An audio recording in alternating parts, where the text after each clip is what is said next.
Hey, everybody, welcome back to another episode of Dentistry Unmasked. My name is David Rice. With me, as always, Hey everybody, Pam Maragliano-Muniz.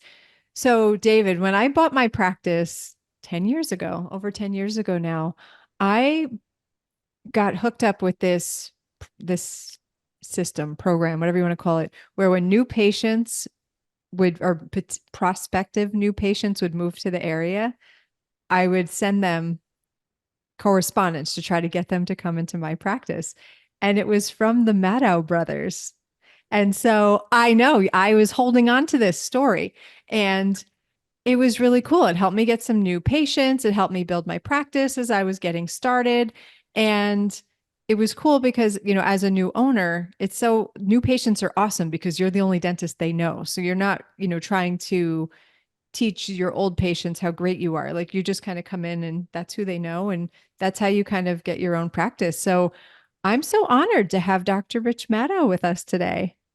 It is so great to be here, and I love that story, Pam. That was we called that system Pro Mail, and it was incredible until direct mail kind of died as a way to get new patients. But many practices say in their early days that was a really important part of their new patient acquisition and their intro to the neighborhood. So I'm so glad that it worked for a superstar or a soon-to-be superstar dentist like you. That's really cool.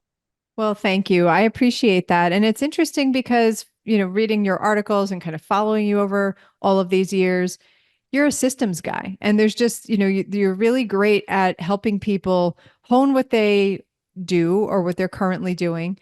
And I'm just going to, I got to plug our own stuff out here, right? You recently published an article in Dental Economics called The Five Dental Phrases I'm Tired of Hearing. And I want to kind of do a deeper dive here because you can only read so much in an article, but now we have you here. all So right. lay it on Imagine that. us. Yeah, I mean it's five because there wasn't room for 50. Um, hmm but hey, before we get there though, I'm curious, why is this podcast called Dentistry Unmasked? I just want to make sure I'm on theme here. Yeah, the goal was basically to talk about the things that people don't like to talk about, and the concept of, we've all been to trade shows as attendees, as speakers, as things like that. But the real information, the real scoop, typically happens at the bar later on. So we want to have the conversations that everybody really wants to have, but maybe are a little scared to have. Perfect. I love that. And I'm drinking hot tea, so that's as close to the bar as we're going to get, being that it's mid-afternoon. But I agree. Yeah, it's so funny because not only have I been a dental speaker for many years, writer, blogger, all those things, but as you two may know, co-produced a huge Las Vegas seminar for many years. So I've met so many dental speakers, and after the official talk is over and you're hanging at the bar, and some of them, you give them a drink or two, they become totally different people, and they really do tell you the good, the bad, and the often very ugly. So I love that concept. Very cool. We've been following you for a couple years. Shocking because I know you're only 21, but we you guys have been doing some really cool stuff for a long time. And I don't know anyone in the industry who doesn't know you, but yeah, Pam, we've got five things to talk about, and Okay. Yeah. I'll, So, Rich, spill the tea. ooh, Okay. So, five dental phrases I'm tired of hearing. Again, this has come from not just being a dentist myself, and I've said all these phrases, of course, but communicating with so many dentists and team members over the years. Sometimes we just get in a mindset and we just keep repeating this false mantra over and over again to our detriment. So, again, Pam, I think we were talking about an article submission, and I had just come up with this idea and submitted it. And we said, it might even be more fun to do a podcast. So, you want to just roll with each of the five phrases and see where it takes us? Yes, I do. Okay. Phrase number one that I'm tired of hearing is, and I'll do it in my whiny dental voice. My patients have a low dental IQ. You don't understand, David. You don't understand, Pam. You guys are super successful, but my patients have a low dental IQ. Have you ever heard that one? I have, Dave. maybe a couple Okay. times. I've said it before. I'm ashamed to admit. Okay, so here's how I feel about that. yes, your patients have a low dental IQ. Okay, so they do. I don't think there's a such thing as a dental IQ test. If there is, I don't think we've ever given it to our patients. But let's say your patients have a low dental IQ, if that even existed. I say good. You know what? I have a low plumbing IQ. And that's why when my sink gets clogged up, I call a plumber. And I just did it yesterday. And if I had a high plumbing IQ, I'd probably try to fix it myself, or I'd be a total pain in the butt when that plumber came around. But admittedly, I had no idea what to do with the sink. And that's why I called an expert. I don't think my plumber was complaining that I knew nothing about plumbing. He probably was rejoicing in the fact when he handed me the bill for $450 because he was here for 45 minutes and I know nothing about plumbing. So I think sometimes we concentrate too much on what our patients don't know. And then we try to, air quotes for people who are listening and not watching, we try to educate them. And I have nothing against that. I don't want to sound like I'm against my patients having knowledge, but I think to some dentists, educating their patients means they're trying to turn their patient into a dentist or a dental hygienist. I just a short time ago, I was in a dental office, and I know when I'm in there, the dentist is always on their best behavior. And this dentist is talking to a patient about endo. So he's got the humongous screen with the radiograph, and he's saying to the patient, like, now, as you can see on the radiograph, which first of all, a patient has no idea what a radiograph is, there's a radiolucency at the apex of the distal root. And what's the patient doing while they're being educated? Uh-huh, uh-huh, uh-huh. And we know what they're thinking. They're thinking, what the hell is this guy talking about? And how much is it going to cost me? And they don't hear anything else. So low dental IQ, educating your patients. I know where people are coming from when they say it, but I think instead of worrying about that stuff, we need to worry about the relationship we have with our patient, building the trust, building the value and the treatment that they need, and talking to them in terms that a fifth grader could understand so they get excited about their treatment and not just think that they're being talked above or talked over their head and then being pressured to say yes to something they don't even understand. I love that so much. And I love your plumbing example because I've told the story thousands of times of when you're in your home or you're at that hotel and you're in the shower and the plumbing doesn't work. You don't want the details. You just want hot water, right? Exactly. Right. That's, I just want a hot shower. I don't, the rest of it is irrelevant to me. So Yeah, it's kind of like almost like in the early days of computers when nobody knew anything. And if anything, went wrong, we'd have to call the tech person. And they're like this tech guy and they love computers and they love the lingo and they'd come over and they're chatting to you about the RAM and the ROM and the Ramalama ding dong. And you're thinking like, I just want to get back to work, man. Just fix my computer. I don't need to be educated here. And I think, simple phrases with patients like, I know what the problem is, and the good news is we can fix it. Things like that go so much further than trying to get our patients interested in dental terminology when they really, really don't care. yeah. I think also assessing their value system. So, when you find what's important to the patient and you speak to that, you now have somebody who's interested in their dental care. They don't have to be knowledgeable, they don't have to speak dental lingo, but now they're invested and they're interested.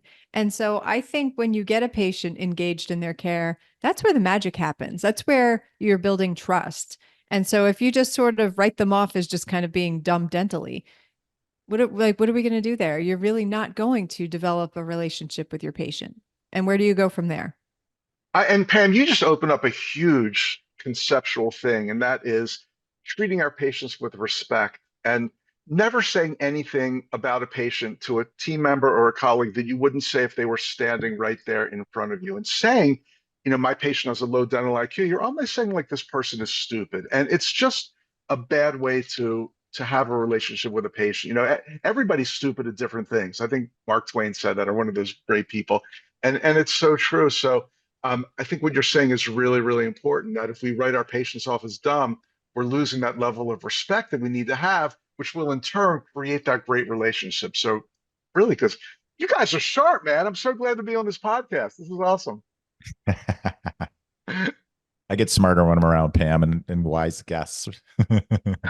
Same, same. You are hilarious. No, I feel like I make everybody seem smart.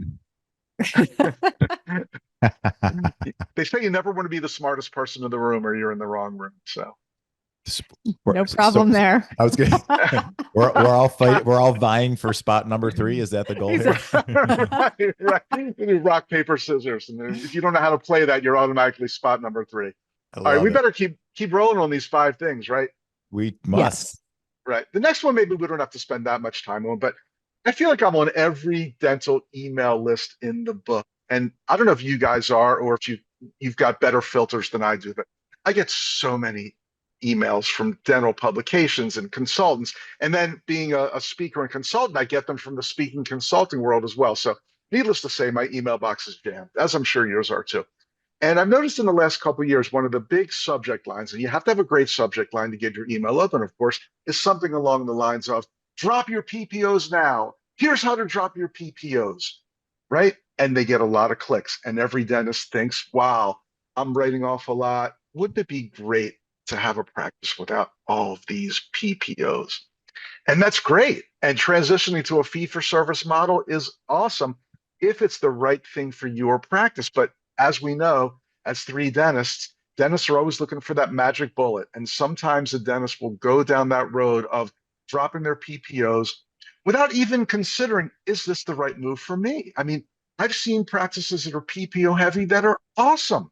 Yeah, maybe they're running a little harder than other practices are, but they like that pace. They like that lifestyle. They've got great patient flow from the PPOs. Everybody's happy. Their revenues are high. Their treatment's good. It can be done. I've also seen fee for service practices to go anywhere from amazing to struggling. So dropping PPOs is not always the answer to everything. So I think it's important to know that you can survive and thrive in any kind of environment. It's kind of like when a dentist calls us about coaching and they're complaining about this and that, and our revenues are horrible and there's so much competition. In a kind way, sometimes I will say to them, hey, I'll bet there's a dentist in your community who's doing incredibly well. And they always say, yeah, there is. And I say, well, then you know what? You can too. Let's look a little further and see, because you've got to have confidence that you can. If you're just whining all the time, that was a little bit of a sidebar, but sometimes dentists look for that magic bullet, silver bullet. I don't even know what the phrase is. And they think it's dropping PPOs and they dive headfirst into it without really doing the research. Is this right for me? Or even worse, sometimes without having a long-term plan. You can't just say, I'm dropping, I won't mention any PPO names. I'm dropping the one that rhymes with schmelta. I'm doing it tomorrow. I'm sending my patients an email. It takes a year of planning and knee-to-knee conversations. So I'm tired of that phrase. I think it's dangerous. It's awful. And to your point, my very best friend, I'm going to give you a shout out here, Mike Nastasi. He hates people. He's like, David, I love that you love big cases. I don't want to spend more than like 5 minutes with somebody. So he needs that volume. He needs that pace. So to your point, I think, what Shakespeare, to thine own self be true. If you like the volume and the pace, that might be the world you need to play in. What do you think, Pam? I think also whether you participate or not, it doesn't equate to how good of a dentist you are. I think people hear, oh, you're fee for service. They think, oh, you must be better than the next person. And that might be the case. But if you want to have a fee for service practice, then you have to be a level up, or you have to be more boutique. You can't practice like a PPO and expect fee for service fees.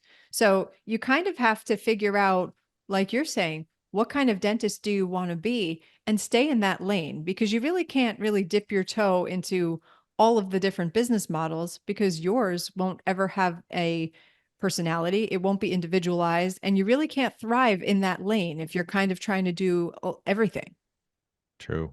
So true. My second associateship after my residency, and a long string of horrible associateships, was in a very blue collar area. They did pain control on their cards that said no appointment necessary. You'd get there in the morning, there'd be a line of people with cloth bags on their heads in pain.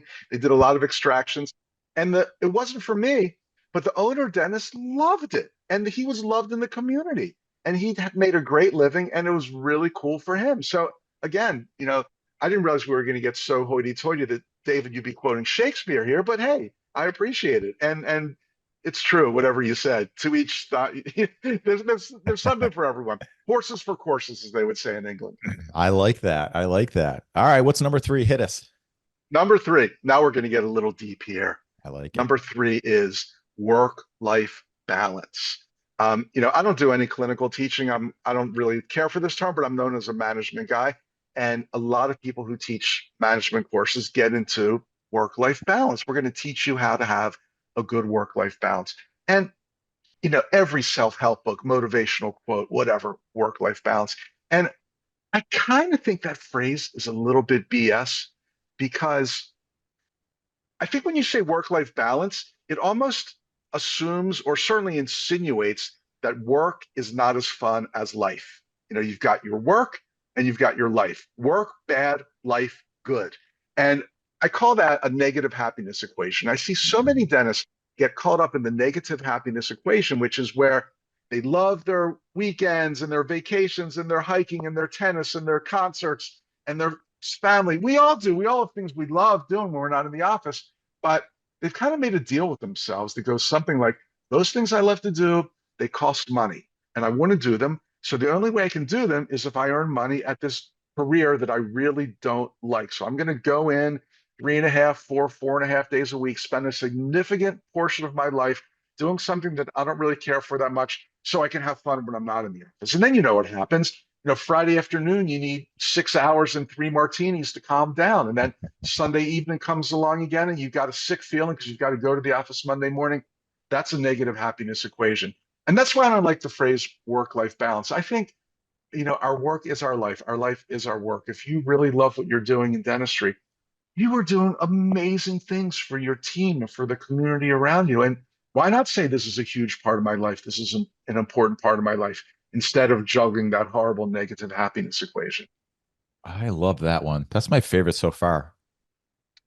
I love that one too, because I've always known and accepted that I don't have a work-life balance because I just don't. And I also love what I do. So it's not like I'm miserable because I work a lot. So thank you for giving me permission to enjoy what I do. I think also for those out there, because you said something that resonates with a lot of us, and it used to resonate with me before 2020. I didn't love my office. I didn't love anything about my practice. I didn't like my team. I didn't, like I liked the dentistry, but that was kind of where my passion began and ended. And if you aren't happy in your role that you're in, or you're not happy in your practice, figure out what it is that's making you unhappy. And everybody around you, including your bank account, will be better off when you figure out what makes you happy and you pursue that. I so agree. And I just want to take that a little step further because I'm so glad you mentioned team.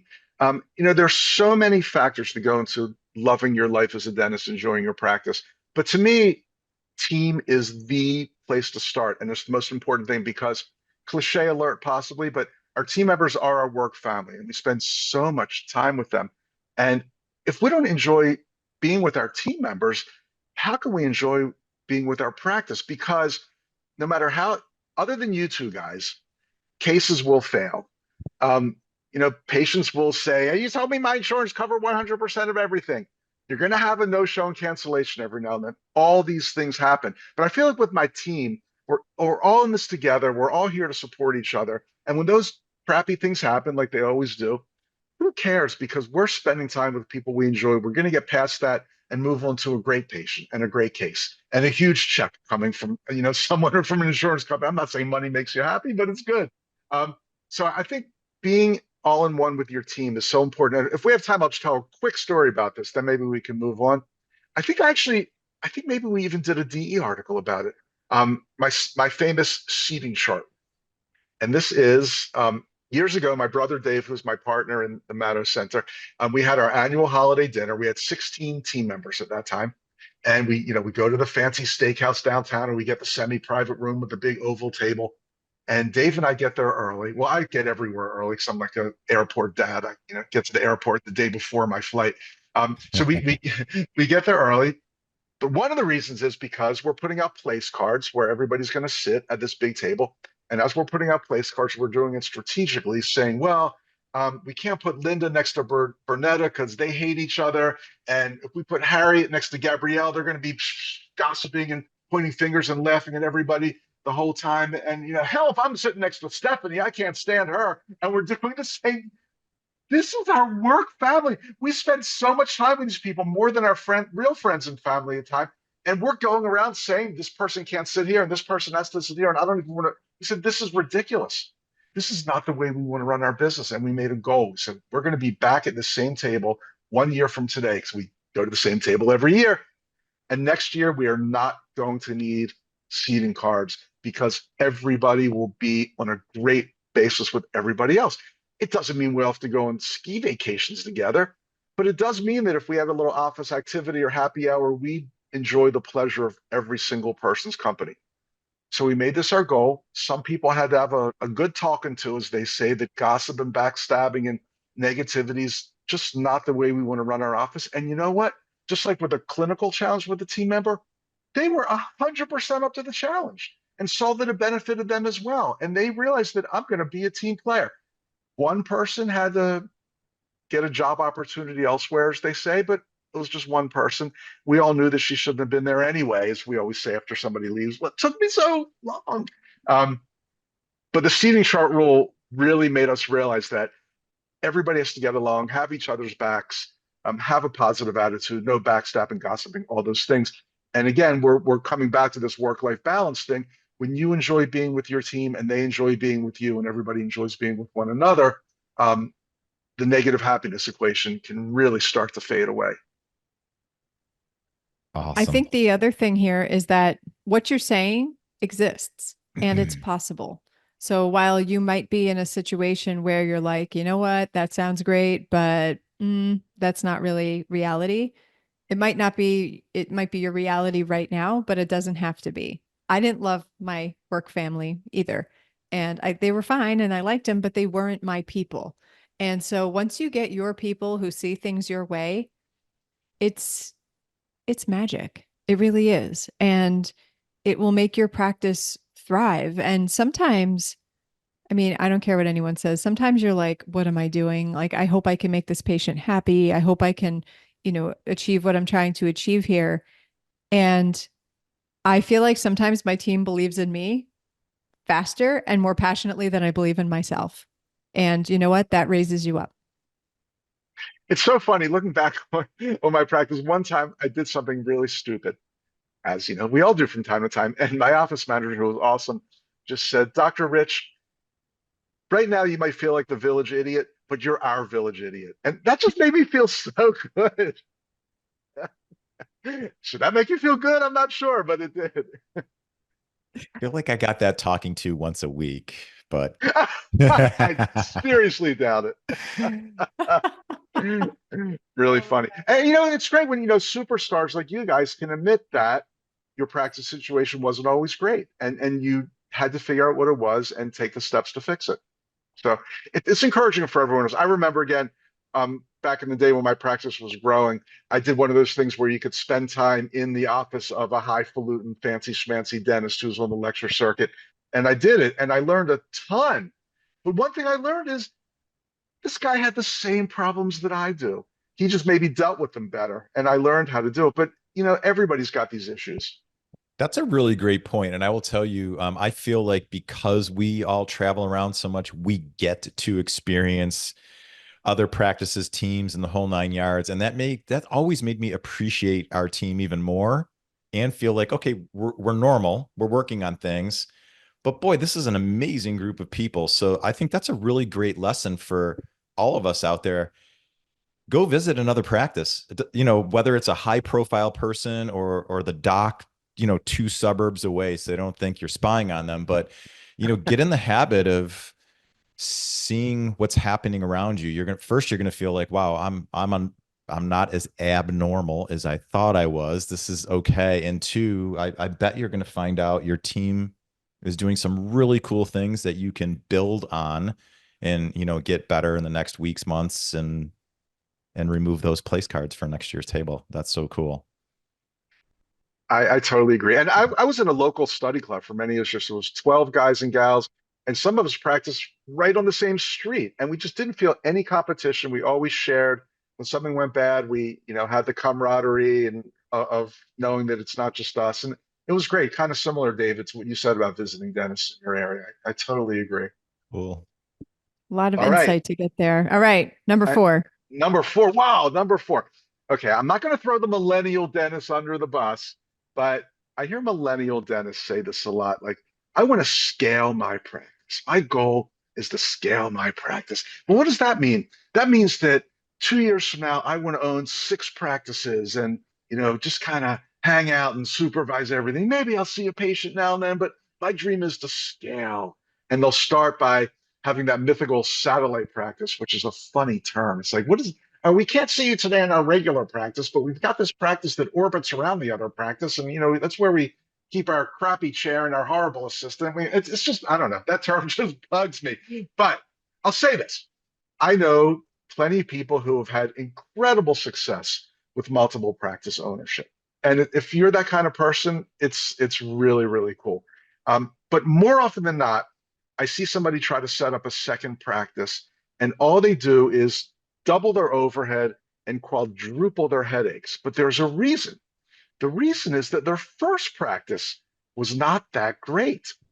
And until you can have a practice that is unbelievable, just packed with patients, incredible team, great treatment, new patient flow is amazing. You don't have problems with attrition, your treatment acceptance is high, you are just rocking it, and you're super busy, and you're highly profitable, your overhead is low, all those things. Opening up a second practice, until you're at that stage, it's going to flop because you're going to be transferring all those problems to your second practice, which already is going to have a higher overhead because you own 2 practices, and you're going to have more headaches. So if one practice is not amazing, I would always recommend to get that practice amazing first before you try to do the mythical scale your practice thing. Wouldn't you also argue that if your practice is amazing, it could be amazing because of you and your leadership? And you have to assess if you can spread yourself thin enough. You can't clone yourself, right? So if you're working 4 or 5 days a week in a practice and it's killing it, what are you going to do in your next practice? Like, do you going to split your time? Like, how is that going to work? Because you being present versus your influence being there when you're physically not there, you can't expect the same outcome all the time.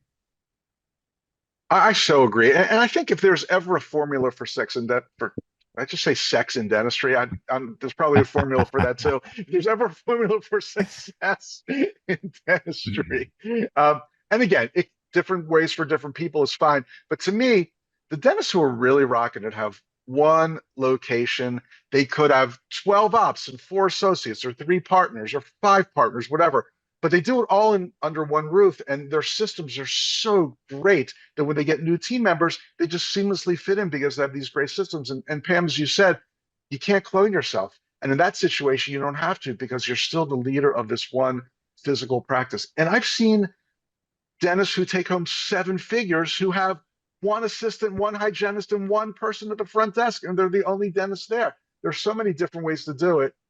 Why is your first choice would you want the huge overhead high headache? I just don't get it. Yeah, I think it kind of comes back to that concept of what is your vision, and why do you have it? Is it because it's today's shiny penny? Because that's today's shiny penny, right? Is I'm going to own 5, 10, whatever practices.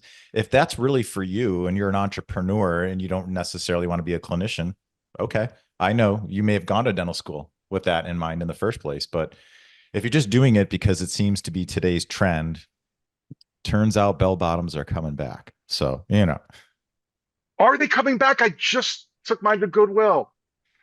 You should never take anything to Goodwill. It will always come back. How about don't cargo tell my pants? Should I wife take that. those? No, cargo pants, they're next. They're coming. Okay. Cargo pants. I love that. Hold on, let me get on Amazon. This just got way better. We're bringing back Pearl Jam and Nirvana and cargo pants. Well, at least 2 out of the 3. There you go. Exactly. I'm like, sorry, Kurt. It's so funny with Nirvana. I see people wearing Nirvana t-shirts, and I know they have no idea who Nirvana was. That just cracks me up. I know. Are we on number 5 already? I don't want this to end. I'm having too much fun. I know, but us too. Yeah, 5. Let's 5 alive this thing. Okay, 5 alive. 5 seconds of summer.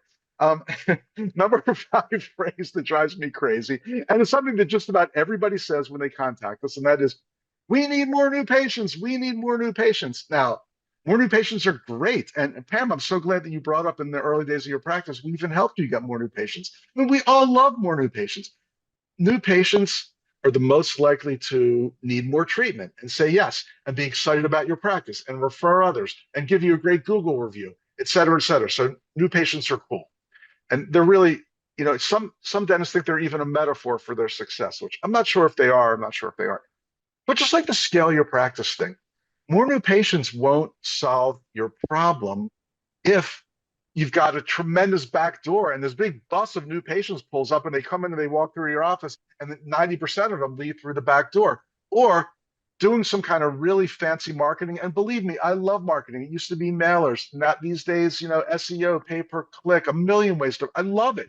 But if you're doing all this marketing and you've got somebody at the front desk who couldn't schedule a patient to save their life, then you're just wasting money. So more new patients are great. We also find in a lot of these practices, we look at their data and their attrition rates are just huge. And before even talking about getting the phone to ring more, let's figure out why patients are leaving. Is it the patient experience? Is it the systems? Is it this? Is it that? Why it's so much easier to reactivate a patient who's already been through your doors. They probably like you. They know where you are. You're familiar with their insurance. Oh, they don't have a lot of questions. That's kind of the low-hanging fruit of practice growth, is getting rid of your attrition rate and bringing those old patients back in. But again, yes, new patients are great, but if you're seeking new patients as the answer, just like all five of these things, right, as the panacea, let's look to see how your team is doing its scheduling when the phone rings. Let's look to see if every patient leaves with an appointment, if people are getting a bad experience that makes them not want to come back and refer. Let's look at all those things. I like that. New patients are like the bench press of the workout, right? Everybody wants to talk about this number, but it doesn't make you healthy, people. So get everything in order. Explain the bench press thing. That's like the data point that everybody brags about if they're into weightlifting. Yeah, Yeah, like like if how much can you how bench? much can you Everybody bench? says Like, that. okay, right, you because you all right, I'm gonna pick on guys because you've all seen those guys in like big on top and they got these two little sticks walking out of their cargo shorts. Popeye? Um, they park in the closest spot to the gym so they don't have to walk and then they go bench thousands. So That's yeah, great. new patients are important, but I agree with you. Like it's part of the picture. And heck, look at case acceptance. What's the average practice in America? Like 34 to 37%. Yeah, it's funny. I've seen it much lower actually, but yeah, that's too low. I mean, It's you've got nuts. people coming to you with dental needs and only one third of them are getting healthy. That's a that's a big problem. Crazy. It's a huge Yeah, problem.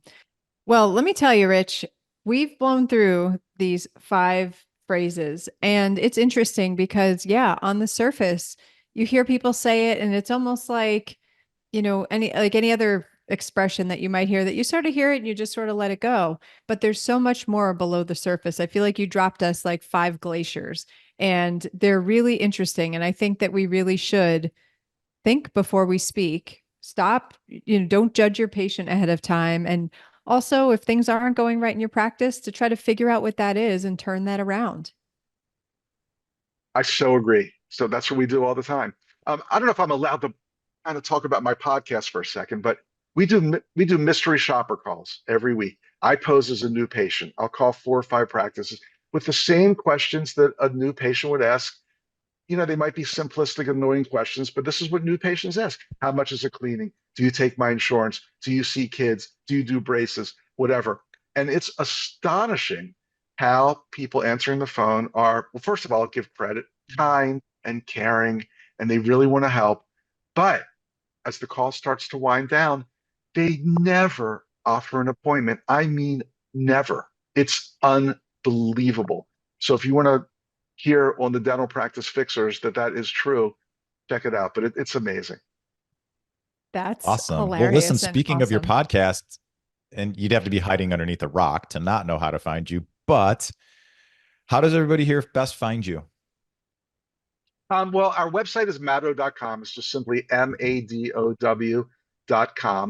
My personal email address, which I hope you'll send me an email and tell let me know how you like this program or say hi or whatever. My personal email address is just Rich, RICH, at Madow, MADOW.com. And if you want to check out the podcast and have amazing team meetings, being a fly on the wall in other dental practices, who wouldn't want that? It's called the Dental Practice Fixers. You can find that on all the regular podcast platforms. I love it. And Pam, you taught me a new phrase today that I'm totally going to use, and that's dropping glaciers. Yeah, right? that's a Like good you one. just now gave part us of a my little thing, vocabulary. but there's so much more under the surface. I don't know. I just made that up. So if I'm going to give somebody you said credit that every time before I say me, it, but it's going to start coming out all the times. Is it like if you got one thing out of this podcast, it's the phrase dropping glaciers? That's the oh only my thing you learn. gosh, someone's going to be like, stop trying to make glaciers a thing, Pam. Feel They're like not going Dr. to be Rich okay. dropped some serious glaciers. Wow. I'm glad that's how that sentence ended. You did. Well,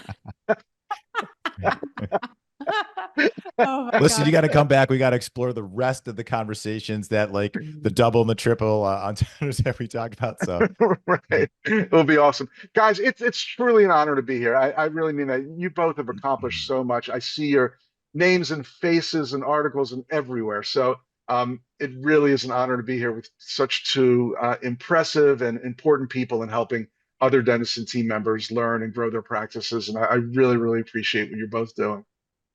Well, it's an honor to have you here, and we'll love to have you back. So thank you so much for your time and for joining us and for dropping all the glaciers. And Yeah, we look forward to seeing you again. Thank you. my pleasure. Thanks. All Bye, right, guys. everyone. For Dentistry Unmasked, we'll see you all next week. Bye. Cheers.